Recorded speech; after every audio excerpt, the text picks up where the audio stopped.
विषय काय आहे, ही आपली शेती आहे आणि आता सध्या शेतामध्ये केळीची बाग लावली.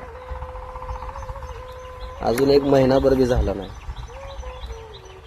केवढी फुटून वर आलेली. आता जरा गवत झालंय, जरा रोटर मारायचा आहे, गवत काढायचं आहे, खत टाकायचं आहे, पाणी सोडायचं आहे, बरीच कामं असतात. इथल्या काय लोकांचं म्हणणं काय आहे, आईला येडपटच जायला का, पुण्यातनं येऊन जाऊन कोण शेती करते आणि ह्याला कसं काय परवडत असेल,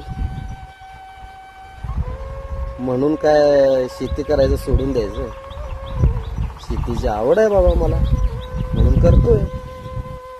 तो केळीच्या अगोदर मका लावली होती, 13-14 पोती मका काढली, ते पण पुण्यातनं येऊन जाऊनच केली. मग तसं म्हटलं तर मग शेती सोडूनच द्यायला पाहिजे सगळ्यांनी.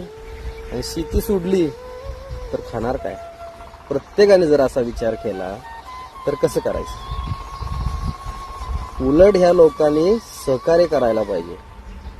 आईला पोरगला पुण्यात येऊन शेती करतोया, आपण जरा 4 गोष्टी चांगल्या सांगूया, असं कर तसं कर, हे केल्यावर चांगलं होईल, ते केल्यावर चांगलं होईल.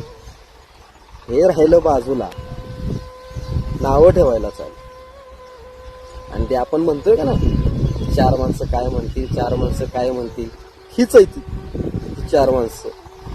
आणि ह्यांना आपण बोलतो, आपलं काम आपण, विषय संपला. कसं आहे, शेतकरी रॉयलच असणार.